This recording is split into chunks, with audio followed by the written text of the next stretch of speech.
Hi, everyone, and welcome to What I Wish We'd Known Before We Became Sex Therapists. I'm Sari Cooper. I'm a co founder of the Erotic Intimacy Academy and our sexuality educated and erotically informed therapist. And I'm also the director of the Center for Love and Sex in New York City. And I'm Kelly Gwenham, co founder of Erotic Intimacy Academy and founder of Velvet Psychotherapy Collective.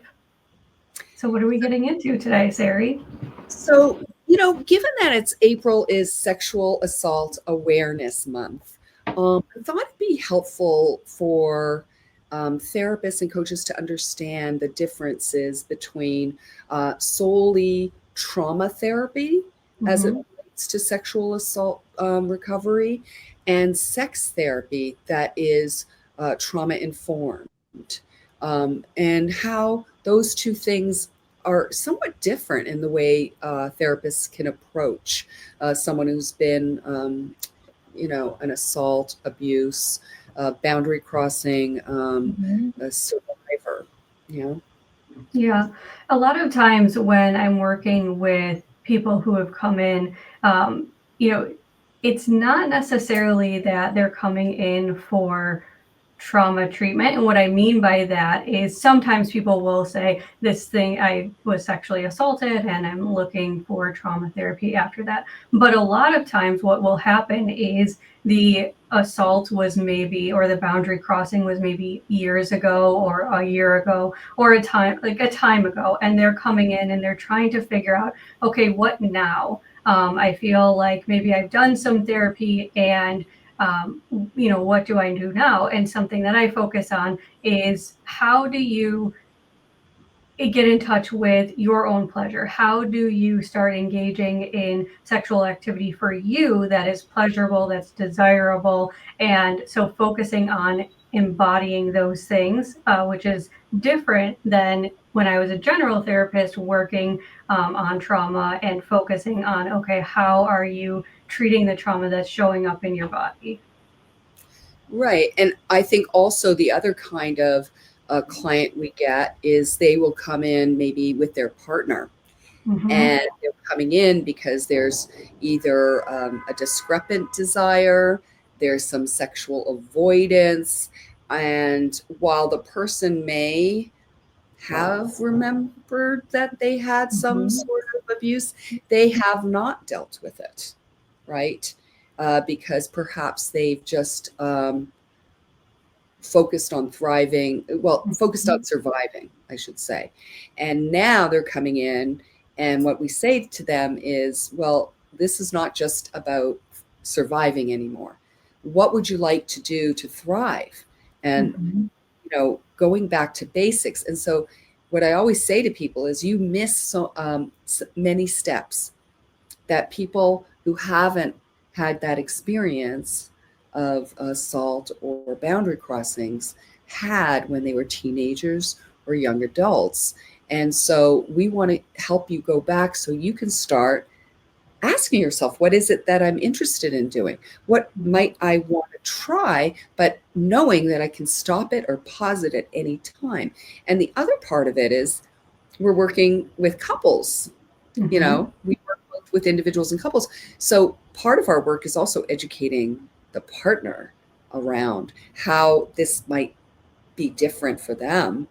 Mm-hmm. And that's a big adjustment for them if this is the first time they've been with someone who's a survivor. So all of those things are, I think, different maybe than general therapists who only work in trauma recovery. We're working on actually helping them in small little steps with little exercises, and also learning how to say yes, no, maybe. Mm-hmm. Can you talk a little bit more about the yes, no, maybe? Right. So this is a menu that's been created. I created a while ago based on some other menus that are out there. Mm-hmm. And the yes means, you know, I want to do this. I'm interested in this generally all the time. And they're based on a menu of sexual activities or behaviors that we give clients to actually read and look at. Mm-hmm. They put it, as a yes. Other activities, they may say no, like never under any circumstances would I want to engage in this.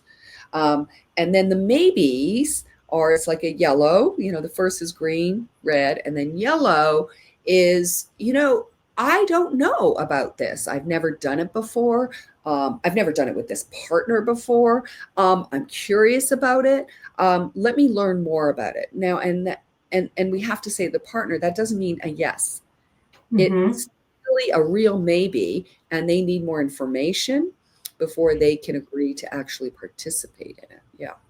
Yep. So um, what have you noticed about survivors when it comes to their sexual encounters, whether it was in dating or in a more committed relationship? Yeah. I've noticed that they, and obviously this isn't like people who are survivors aren't a monolith, but I've noticed a trend that they tend to put other people's needs above their own because it's safer to do what the other person wants than to connect with themselves. And that sounds like, as I'm describing it now, coercion, but it's not. It's this silencing of oneself, and then you're disconnecting yourself from your erotic self, so you don't even know what you want. So when people, let's say they have discrepant desire, they've experienced trauma in the past, and their partner's like, I just want to give you pleasure, I want to do what you want to do, just tell me what you want. And the person's kind of panicking inside, saying like, I don't know what I want. And this is especially, prevalent for people who their first sexual encounter was a non-consensual sexual encounter, because they didn't have that chance, like you were talking about, to explore themselves and to really like find at that time when they were entering their sexual world of what do I like, what is pleasurable for me, what is desirable for me. That was taken from them. And so working through, okay, how now as an adult, or how now as I'm away from this event, do I get in touch with my erotic self without the pressure of somebody else asking me, or without the pressure of needing to find out because it's for somebody else. This is purely for my own pleasure, or my own knowing of my erotic self. Right, which is, brings up the four sort of main responses to trauma, Mm-hmm. which are fight, flight, freeze, but also fawn. Mm-hmm. And fawning means that, you do kind of exactly what the other person is expecting and wanting for fear of your own safety. And what that looks like down the road when you have another partner is disassociation, which is Mm-hmm. the separation of your psyche with your body. So given that it's we have to do somatic therapy with our clients who are survivors, because they have been frozen outside of their bodies for so long, and Mm-hmm. they have to start from the beginning. And even if that's an exercise involving, like, how do you want your hand to be touched, um, that can in and of itself could be a very negatively triggering experience. Mm-hmm. Or it could actually be an erotic experience that they've never had before. I would also add that becoming a sex therapist means that, we learn how to conduct a sexual history. Mm-hmm. And a lot of general therapists won't ask, about each of your sexual experiences with different people. Yeah. And so they'll miss the pattern, and they may miss you know, the the one boundary crossing or several, right? Because we know Mm-hmm. if you're a survivor of childhood sexual abuse or early, assault, you're more at risk for future um, assaults or boundary crossings. Yeah. And with the sexual history too, even as a sex therapist, it's really important to know how to ask questions and what to ask, because sometimes when you're doing a sexual history, people can kind of gloss over something, and they'll say like, oh, it was good or it was bad, right? And you want to really be nuanced about the questions that you're asking, because sometimes people don't even think of boundary crossings as something that can impact them later on. They just know, oh, sometimes I don't feel right, or I feel kind of yucky when this thing happens and I don't know why, right? Or this thing happened and it's not a big deal. It happens all the time, but it didn't feel right for me. It didn't sit right. And really being able to process that. But if you're not asking those questions, you don't know how to ask them, or you feel like, oh, I'm pushing too much, I'm invading their privacy, which it is a dance between like, trying to figure out more, doing an assessment, and keeping safety. You really have to be mindful of that. But you want to learn how to ask those questions so that you are keeping the safety for the client and you're getting the information so you can draw those connections and help heal that trauma so that they can experience pleasure and desire, if that's what they want, in their life. Right. So it's a developmental model and it's a somatic model because we Mhm. want to start obviously where the client is to give them education around sexuality and eroticism, but on the level emotionally that they can handle. Mhm. And we're doing the education they didn't get. While also, if we're seeing their partner holding and supporting their partner so that they understand kind of what changes they may have to make, which may feel inorganic to them. Mhm. But they may have to do that in order to be able to support their partner during this time. Yeah. Yeah.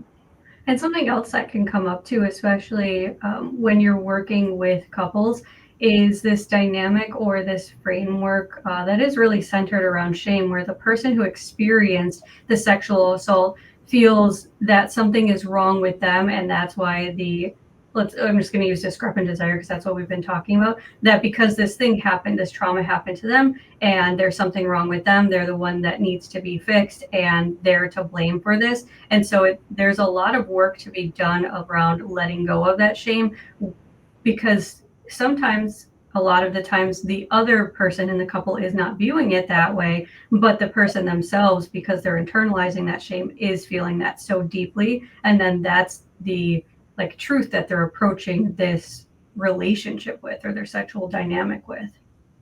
And I would also add to that, right? It's extra energy Mm-hmm. that's being taken up on this self blame, self flagellation, Mm-hmm. shame that could be better spent on positive steps and growth. So, yeah, I totally agree around that. I also think that one of the things I wish I'd known earlier was